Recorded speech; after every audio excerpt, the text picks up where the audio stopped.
Hello friends, गति the speed welcomes you. गति the speed में आपका स्वागत है। तो दोस्तों, आज हम स्टार्ट करेंगे ऑर्गेनाइजेशन यानी कि संगठन, और इसकी एक सीरीज आपको प्रोवाइड कराई जाएगी।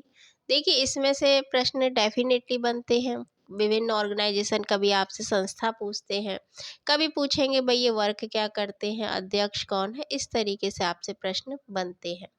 तो स्टार्ट करेंगे और आज हम देखेंगे यूएनओ यानी कि संयुक्त राष्ट्र संघ। भाई क्यों स्थापित किया गया, क्या कारण थे, और ऑर्गेनाइजेशन बनाने का क्या अर्थ है। तो सिंपल सी बात है कि जैसा कि आप हिस्ट्री पढ़े हैं या कुछ और आपने देखा होगा, नहीं भी पढ़े हैं, एक जागरूक नागरिक के नाते आप जानते हैं कि शुरू में जब हम सुनते हैं कि भाई दो विश्व युद्ध हो गए, ऐसा हम नॉर्मली सुनते हैं। तो वो विश्व युद्ध हुए तो उनको रोकने का कुछ तो उपाय किया गया होगा। जैसे हम परिवार हैं तो परिवार में एक सभी लोग रहते हैं और चाहते हैं कि कोई हमको डिस्टर्ब नहीं करे, कि अपना खाना, अपना रहना, अपना परिवार देखना, हमें दूसरों से ज़्यादा मतलब नहीं हो, हम लड़े नहीं, कोई हमारे में हस्तक्षेप ना करे। तो इसी तरीके से जब विश्व युद्ध हुए तो पहले क्या आया, पहले आया राष्ट्र संघ, ठीक, और वो असफल हो गया। तो फिर जब दोबारा युद्ध हुआ, दोबारा विश्व युद्ध हुआ, फिर सोचा सब देशों ने कि भाई कुछ ऐसा संगठन बनाया जाए कि शांति प्रिय हो, रोक सके, तो सब भाईचारे के साथ रह सके। तो इस तरीके से धीरे धीरे यूएनओ अपने प्रकाश में आया। यूएनओ की स्थापना हुई क्योंकि पहले संघ में कुछ कमियां रह गई थी, फिर इसको स्थापित किया गया। तो what is the reason behind it, और इसके पीछे कारण क्या थे, ये हम देखेंगे। अब ये आ गया है तो क्या ये वर्क कर रहा है या इसका होना ना होना एक बात है, इसके बारे में हम कुछ आपसे चर्चाएं करेंगे। उसके बाद अगर आपको समझ आता है तो आप बताइएगा। और इसकी एक सीरीज जैसे ही और ऑर्गेनाइजेशन है, आपसे प्रश्न बनते हैं तो उनके बारे में हम अध्ययन करेंगे। तो let's start. UNO, United Nations Organisation, भाई संयुक्त राष्ट्र संघ, आपने सुना है। अब ये क्या है, देखिए पहले तो इसकी जो आप लोगो देख रहे हैं वो क्या है। अगर आप जैसे पीसीएसजे देते हैं, आप और परीक्षाएं देते हैं, पीसीएस या सिविल या और अन्य, अब तो प्रश्न गहराई में ही पूछे जा रहे हैं, तो पूछते हैं भाई ये पत्तियां किसकी हैं, पीपल की हैं, नीम की हैं, किसकी हैं। तो आप देखिए ये है जैतून की पत्ती, ठीक, देख लीजिए, कभी कभी पूछा जाता है, और इसमें विश्व का मैप है। तो भाई संयुक्त राष्ट्र है क्या, तो इंटरनेशनल ऑर्गेनाइजेशन है, अंतर्राष्ट्रीय संगठन है, और हम इसको यूएन भी बोल देते हैं, संयुक्त राष्ट्र भी बोलते हैं। तो कोई वो नहीं है कि आपने इनको सुना होगा इन शब्दों को। ये अंतर्राष्ट्रीय कानून को सुविधाजनक बनाने, सहयोग, अंतर्राष्ट्रीय सुरक्षा, आर्थिक विकास, मानव अधिकार, विश्व शांति के लिए ये प्रयास करता है। ठीक है, जैसे मैंने अभी बताया कि भाई ये आया क्यों अस्तित्व में, शांति के लिए, विश्व में शांति रहे, विश्व में सहयोग रहे, आर्थिक सहयोग रहे, मानव अधिकारों की रक्षा के लिए। तो इन सब के लिए जो क्राइटेरिया इसका था वो यही था, शांति। अब संयुक्त राष्ट्र की स्थापना कब हुई, और 24 अक्टूबर वो दिन है जब इसकी स्थापना की गई थी। तो आपसे पूछ लेते हैं, जब आप डेज और थीम पूछे जाते हैं तो अब तो थीम भी पूछते हैं, व्हाट इज द थीम। तो थीम क्या है, थीम यानी एक विषय जिस पे हमको विकास करना है उस पूरे वर्ष, तो इसलिए थीम इस विषय रहता है। तो ये जो दिवस है, अगर आपसे पूछते हैं संयुक्त राष्ट्र संघ की स्थापना दिवस कौन सा है, तो वो 24 अक्टूबर है, और ये प्रश्न आपसे कई बार विभिन्न परीक्षाओं में पूछा गया है। तो 24 अक्टूबर 1945 को ये अपने अस्तित्व में आया था। फिर क्या हुआ कि संयुक्त राष्ट्र के अधिकार पत्र पर 50 देशों के हस्ताक्षर हुए थे कुल मिलाकर। भाई क्या होता है, अगर आप इंटरनेशनल लॉ पढ़ते हैं और उसमें जब देखते हैं कि ट्रीटी है या हस्तक्षेप है, तो मेरे उसमें भी कई कॉन्सेप्ट हैं। तो पहले भाई सिग्नेचर होंगे ना किसी चीज़ पर, तब वो लागू होगा। तो कुल मिलाकर 50 देशों के इस पर हस्ताक्षर हुए थे। अब क्या है, आपसे प्रश्न पूछते भाई सबसे बाद में किसने हस्ताक्षर किए, ये तो आप लिख देंगे या आपको पता है कि भाई 50 देश थे, बट आपसे जो प्रश्न पूछा गया है मैं बता रही हूँ, पीसीएसजे में ये और पूछा गया है, कई और परीक्षाओं में ये पूछा गया है कि वो कौन सा देश है जिसने सबसे बाद में सिग्नेचर किए थे, तो वो कौन सा देश है, वो है पोलैंड। ठीक है। खैर, द्वितीय विश्व युद्ध के विजेता देशों ने मिलकर संयुक्त राष्ट्र को अंतर्राष्ट्रीय संघर्ष में हस्तक्षेप करने के लक्ष्य से इसकी स्थापना की गई थी। बट अभी आप देख रहे हो ये युद्ध हो रहे हैं, नहीं सुनते, नहीं सुनते ना, लेकिन फिर भी प्रयास तो करते हैं। सुरक्षा परिषद आता है कि भाई आप कैसे करें, सुरक्षा करना उसका दायित्व है, वो कह सकता है। आप मानते कहाँ हैं, जब कहते हैं जिसकी लाठी उसकी भैंस, तो वर्तमान में इस टाइप के कुछ कॉन्सेप्ट आदमी विकास कर रहे हैं। तो बहरहाल इसकी जो स्थापना थी कुल मिलाकर ये थी कि जो विश्व युद्ध हो रहे हैं या युद्ध हो रहे हैं उनको रोका जा सके, शांति लाई जा सके, इनके लिए कुछ मानवता के लिए, मानवाधिकारों के, इन सब के लिए इसकी स्थापना की गई थी। अब इससे पहले कौन था? संयुक्त राष्ट्र की स्थापना इसलिए की गई थी ताकि किसी भी तरह के युद्ध से विश्व शांति भंग ना हो, ये मैंने आपको बताया।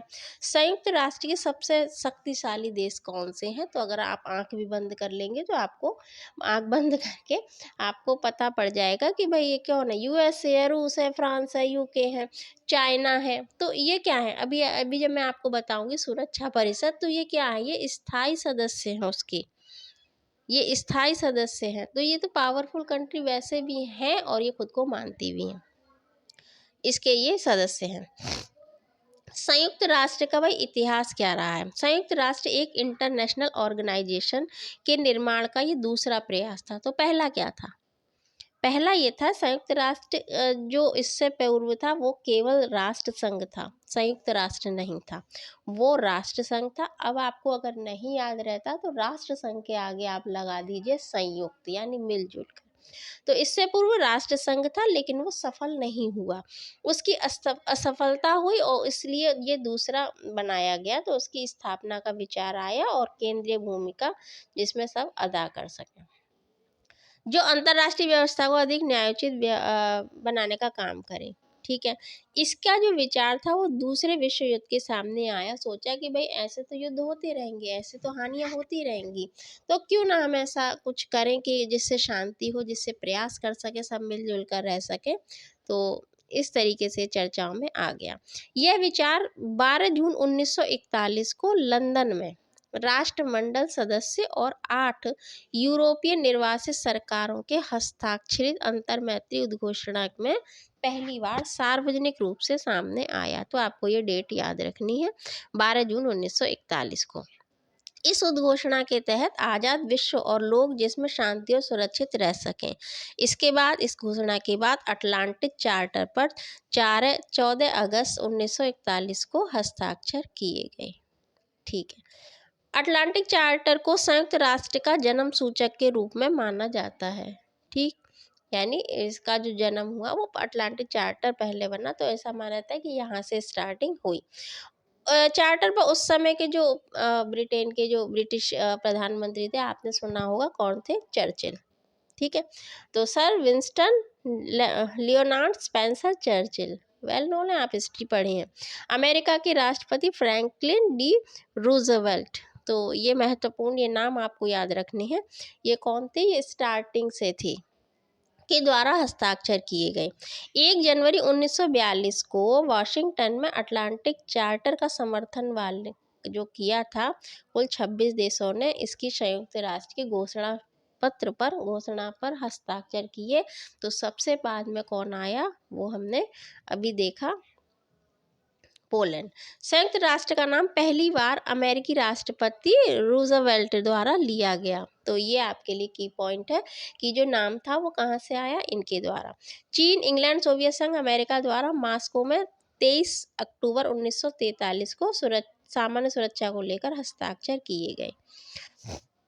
अमेरिका के राष्ट्रपति, ब्रिटेन के राष्ट्रपति, सोवियत संघ के जो राष्ट्रपति थे स्टालिन ने नवंबर-दिसंबर 43 में तेहरान में मुलाकात की और संयुक्त राष्ट्र की स्थापना के संबंधी विचारों को लेकर बैठक की। नथिंग, ये महत्वपूर्ण नहीं है।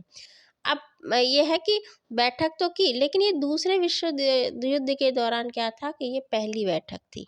अब ये जो महत्वपूर्ण व्यक्ति थे इनके द्वारा अगस्त 44 में वॉशिंगटन में डमबर्टन ओक्स स्टेट में अनेक बैठकें बुलाई गईं। सभी बैठक का उद्देश्य शांति था, इसकी नींव रखना था और इसमें वो सफल भी हुए। तो पहली आप याद रख लीजिएगा कब हुई थी, इतना भी नहीं, मैं थोड़ा सा अपने दिमाग में रखिएगा कब हुई थी।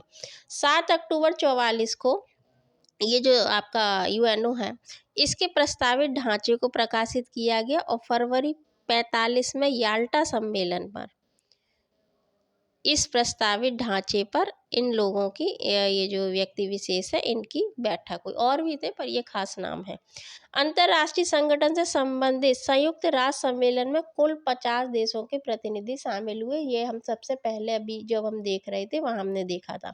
25 अप्रैल 45 को सैन फ्रांसिस्को में आयोजन को अंतिम सम्मेलन माना जाता है। तो इट इज़ इम्पॉर्टेंट, ये डेट आपके लिए महत्वपूर्ण और पहली वाली। बीच के अपने क्या ना आप लिख देंगे कि हाँ टाइम टू टाइम कुछ इसकी बैठकें हुई थी, ये नहीं कि आप जैसे संविधान बनाए सब तो उस तरह टाइम टू टाइम बैठक हुई, बट आपको फर्स्ट और लास्ट खास तौर से याद रखनी है। इस सम्मेलन में नए संगठन का संविधान तैयार किया गया।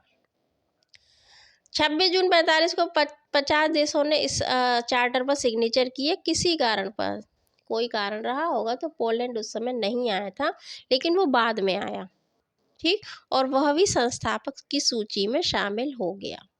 तो अगर आपसे पूछते हैं इसमें से जो 2 प्रश्न बनेंगे कि सबसे अंत में किसने सिग्नेचर किए और जो पोलैंड है वो क्या संस्थापक देशों में था या नहीं, तो हाँ था, बट सिग्नेचर उसने बाद में किए, सब रीज़न होंगे। लिखित अनुमोदन की अपेक्षित संख्या अमेरिका विदेश विभागों में जमा होने के बाद 24 अक्टूबर 45 को ये प्रभावित हो गया और सभी हस्ताक्षरकर्ता देश अटलांटिक चार्टर का अनुमोदन 31 दिसंबर 45 तक कर चुके थे। लेकिन समय के साथ सोवियत संघ के सदस्यों की संख्या भी भाई बढ़ती गई। सीधी सी बात है, जब हमारा देश आज़ाद हुआ था तो क्या था, जनसंख्या कम थी, सीधी सी बात। फिर टाइम टू टाइम ये भी बढ़ी। तो भाई जब संयुक्त राष्ट्र बनेगा, संयुक्त राष्ट्र संघ बनेगा, तो जाहिर है जब जनसंख्या कम थी, देश कम थे, तो अब टाइम टू टाइम उसमें संख्या बढ़ेगी। लेकिन अब वर्तमान की बात करें तो कुल मिलाकर 193 देश है। लेकिन ये केवल विश्व के देश नहीं है, विश्व में तो बहुत देश हैं। हाँ, संयुक्त राष्ट्र संघ में इस समय 193 सदस्य हैं। और जैसा कि हमने देखा 24 अक्टूबर वो दिन है जो इसकी स्थापना की गई थी, ठीक है। अब अभी जो हुआ है 24 अक्टूबर बीता पिछले महीने, तो ये कौन सा दिवस इसका था 24 अक्टूबर, ये 78वां था, 78वां इसका स्थापना दिवस था। अब ये भी महत्वपूर्ण नहीं है, बट इसकी जो थीम है वो महत्वपूर्ण है आपके लिए विषय। सभी के लिए समानता, स्वतंत्रता और न्याय, it is a theme of UNO. ये यूएनओ की थीम है, यानी पूरे वर्ष हमको यूएनओ को इस पे काम करना है जिससे आगे बढ़े। यूएनओ का मुख्यालय कहाँ है, तो अमेरिका के न्यूयॉर्क में है, ठीक है। अब आपसे पता है क्या पूछा जाता है, अंतर्राष्ट्रीय न्यायालय का पूछा जाता है कि वो वहाँ कहाँ पर है, तो नीदरलैंड के हेग में है। वो हम पढ़ाएंगे फिर हम तब बताएंगे। बहरहाल नीदरलैंड के हेग में है। तो इस समय इनके महासचिव कौन है, तो एंटोनियो गुटेरस, ये इसके वर्तमान में महासचिव है। अगर आप जानते हैं तो प्लीज़ कमेंट बॉक्स में बताइए कि ये किस देश के बिलोंग करते हैं, ठीक है। तो ये आपका यूएनओ हो गया। और अगर आपका कोई भाई विचार है, कोई सहायता, कोई सुझाव, कोई कुछ हो, वो आप कमेंट बॉक्स में बताइएगा। दूसरी बात, अगर आपको अच्छा लगता है, थोड़ा भी अच्छा लगता है, तो अगर एक लाइक करें, शेयर करें और अपना प्रतिपुष्टि दें, फीडबैक दें हमारे फीडबैक के लिए। नहीं अच्छा लगता है तो कोई बात नहीं भाई, आप बता सकते हैं क्या प्रॉब्लम, क्या समस्या, और उस पर वर्क किया जाएगा। और ये आपका अधिकार है भाई करने का, ठीक है। तो फिर मिलेंगे। Thanks for watching. जय हिंद।